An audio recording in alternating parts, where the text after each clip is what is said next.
Douglas Bickford live from my 104-year-old home here in Klamath Falls, Oregon at 11:48 a.m. the 29th of December 2021. I'm teaching self-esteem out of this book right here. Her name's Susanna McMahon. She wrote this book published in 1992. She's a doctor. Her doctorate's in psychology. She was a psychiatrist, a therapist, counselor many years.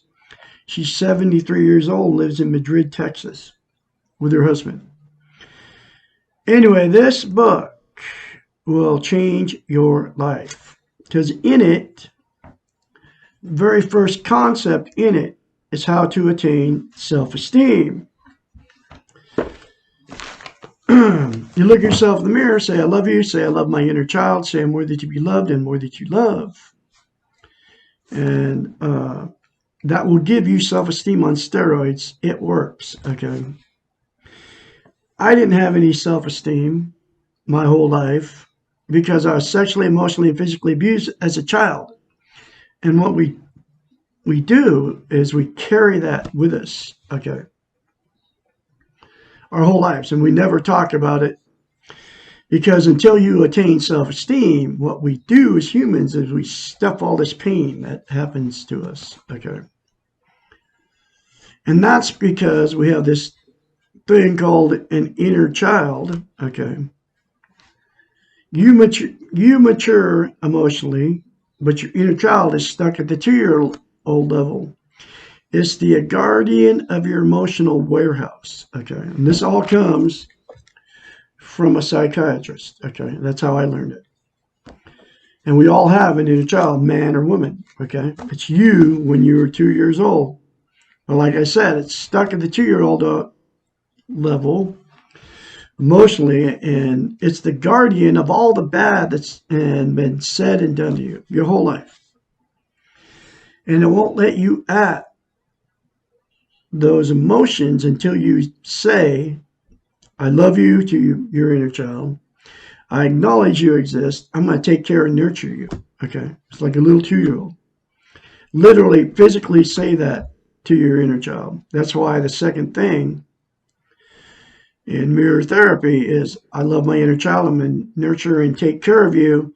I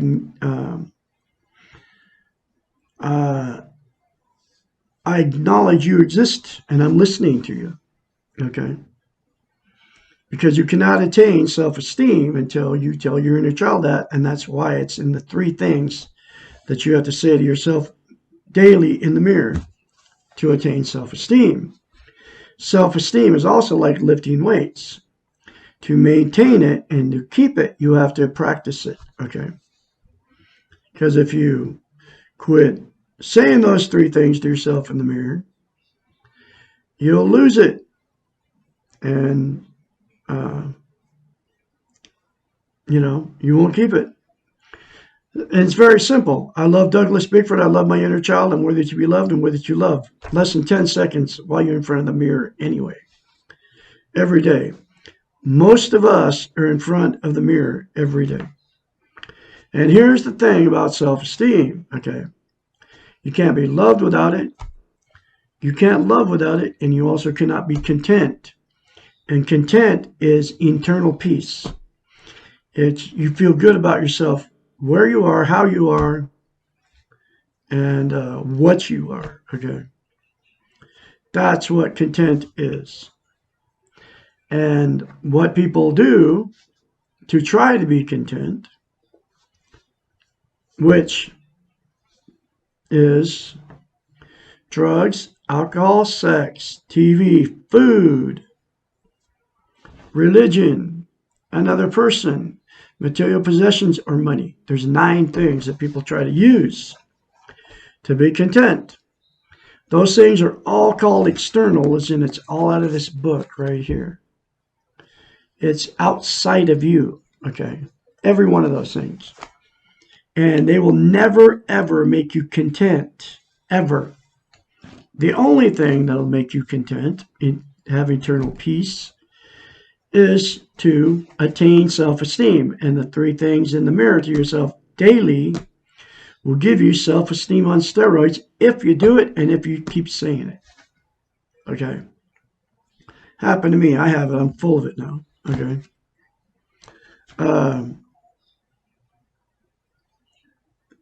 Here's what people do to try to be content. The 9 things, right? Let's start with drugs. And you can include nicotine and caffeine in the drugs because nicotine's a drug and so is caffeine.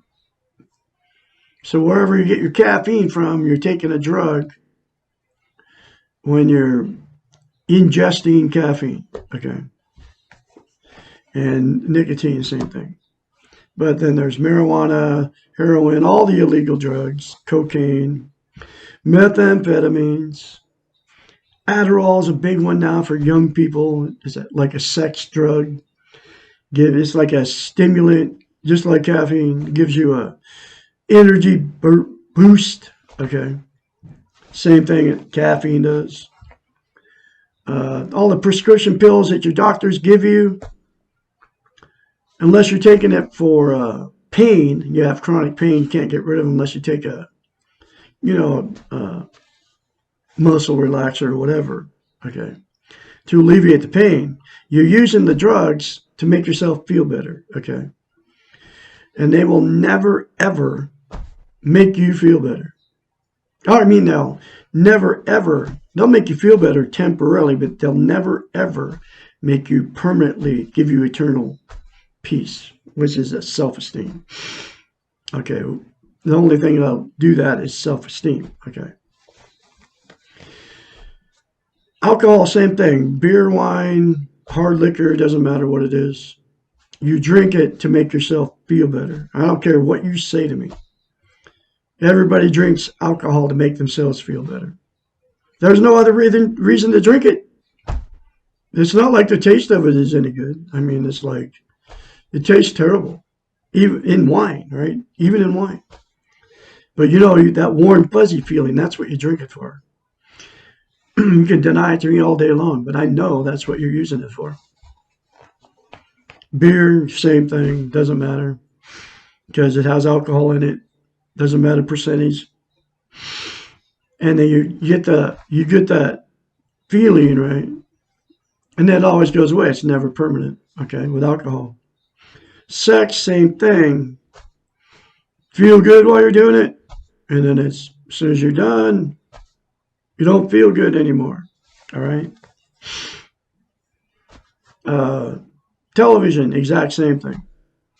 Turn it on, you feel good while you're watching it, and you turn it off, and then you don't feel good anymore. That's why people become couch potatoes, okay? Sit in front of the television, the boob tube for hours, because it makes them feel better, okay? Food, exact same thing. Eat because you're hungry, and you overeat because even though you're full, you'll overeat to make yourself feel better because it feels good to eat. It makes you feel better to eat. It's always temporary. It's like all of the rest of them. It's always temporary, never permanent. Okay? So you watch more TV. You do more drugs. You drink more alcohol. You have more sex to make yourself feel better. And while you're on drugs and alcohol, while you're inebriated, you feel better. And then you always have to do more, okay? Do more TV, do more sex, do more alcohol, do more drugs to get the same feel good, okay? Food, I already told you about food, yeah. I already told you about food. Religion, same thing. You go to church, it makes you feel good. You give them the money. You go to the potlucks on Friday nights. You go Sunday, Wednesday night service, right? Doesn't matter which one it is, Muslim, Buddhism, Christian, Seventh-day Adventist, Mormon, Catholic, Episcopalian, Jehovah's Witness. I could go on and on about all these different religions, all these different things. You try to make yourself feel better because you go, and while you're there, you feel good. And as soon as you go home, you don't feel good anymore, so you have to go back to church. Material possessions, same thing. Buy something new, right? Makes you feel good while you buy it. Doesn't even matter. Doesn't even have to be new. New car, new anything, different anything. You go to a thrift store, buy a bunch of stuff, right? That you don't really need, but it's really cheap and it makes you feel good to buy it. As soon as you get home, that feel good is gone. Okay. Anything, material possessions. That's why hoarders came about.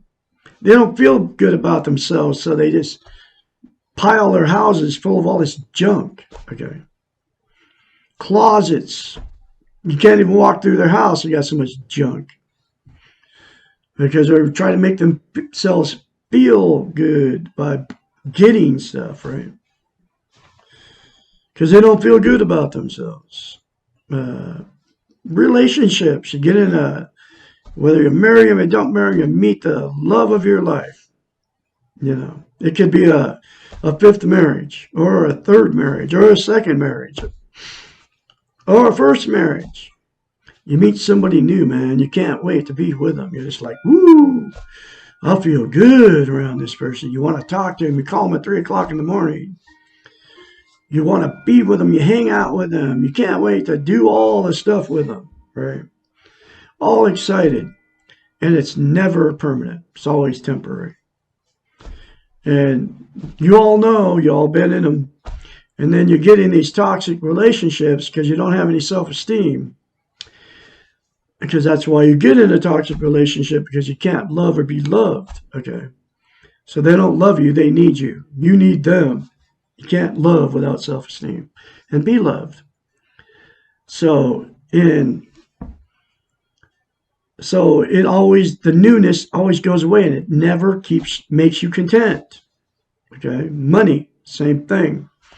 Get a bunch of money. You spend it, you save it, whatever you do with it, you put it in the bank.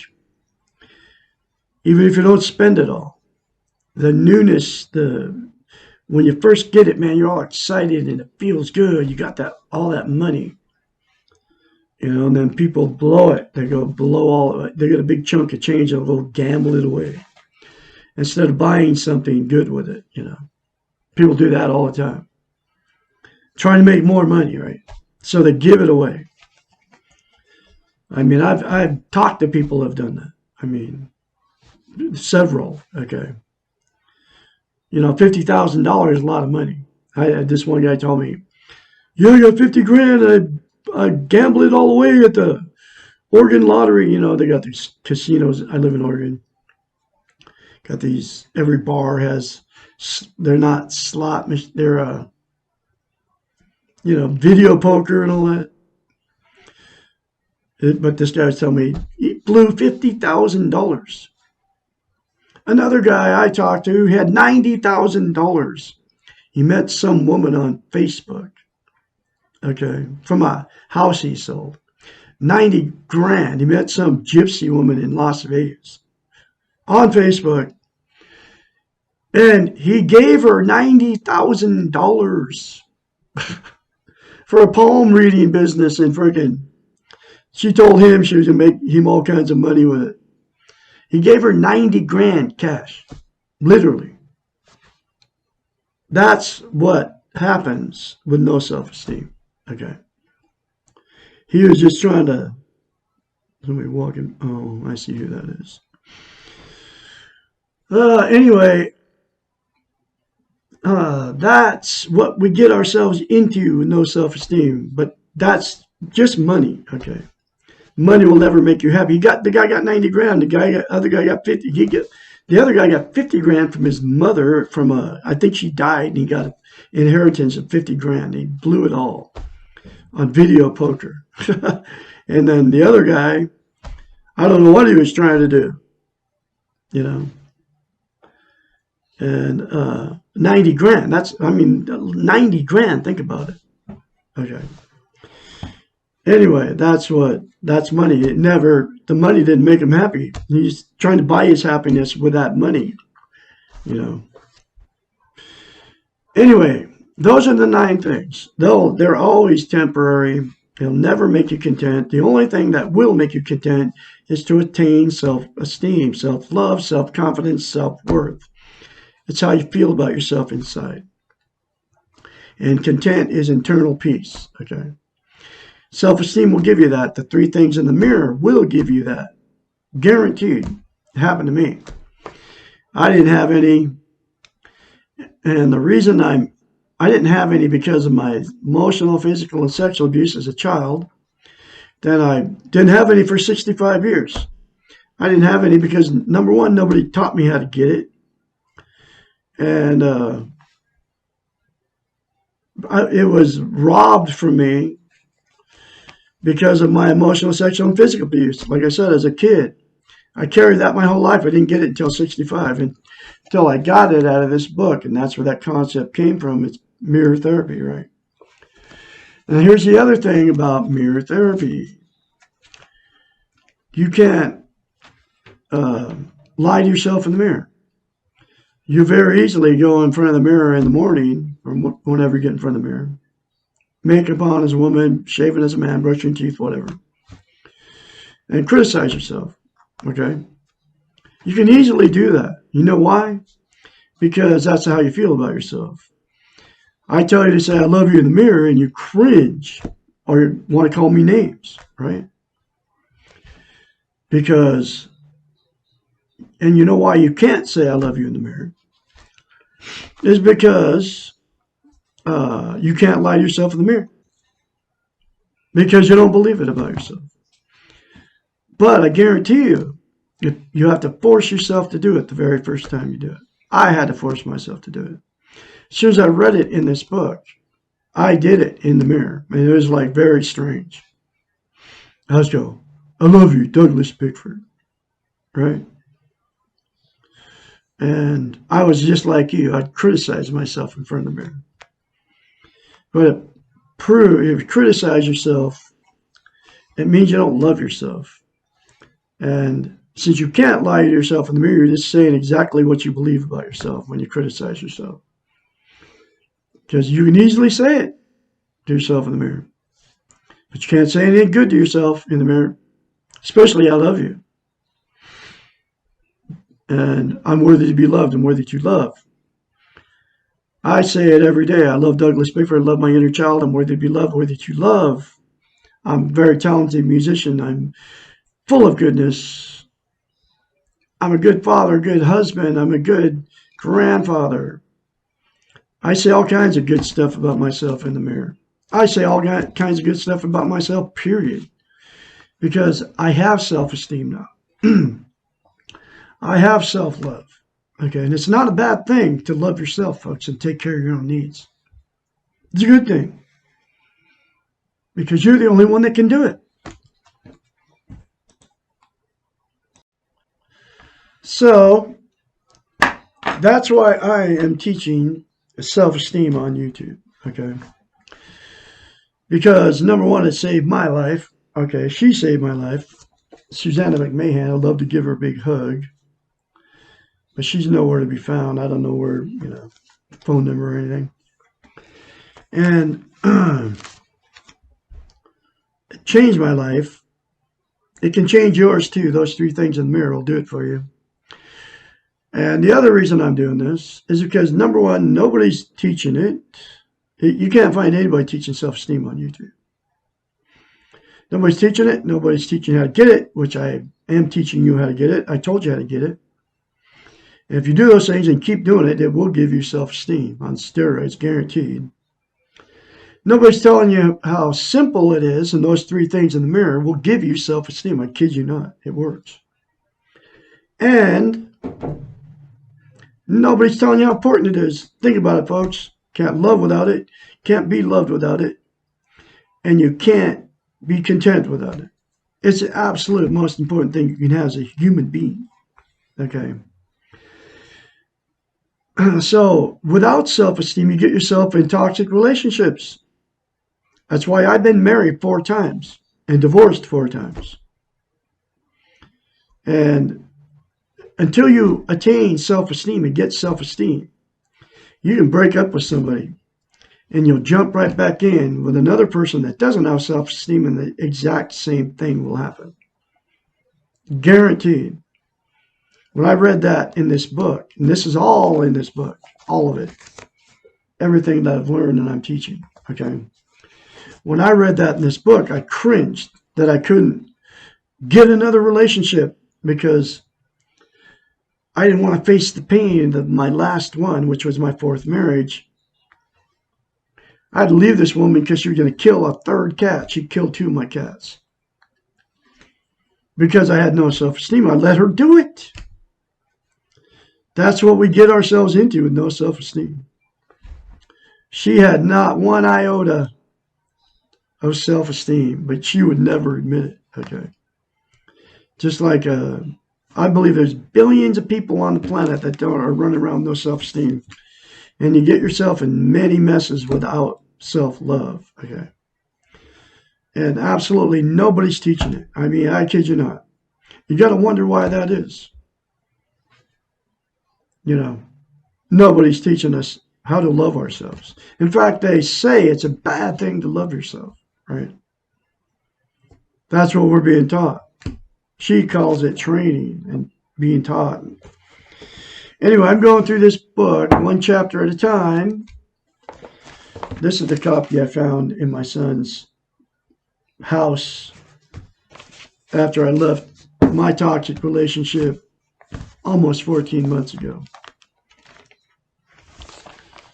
And I am on chapter 67. What is codependent? How can I stop being one?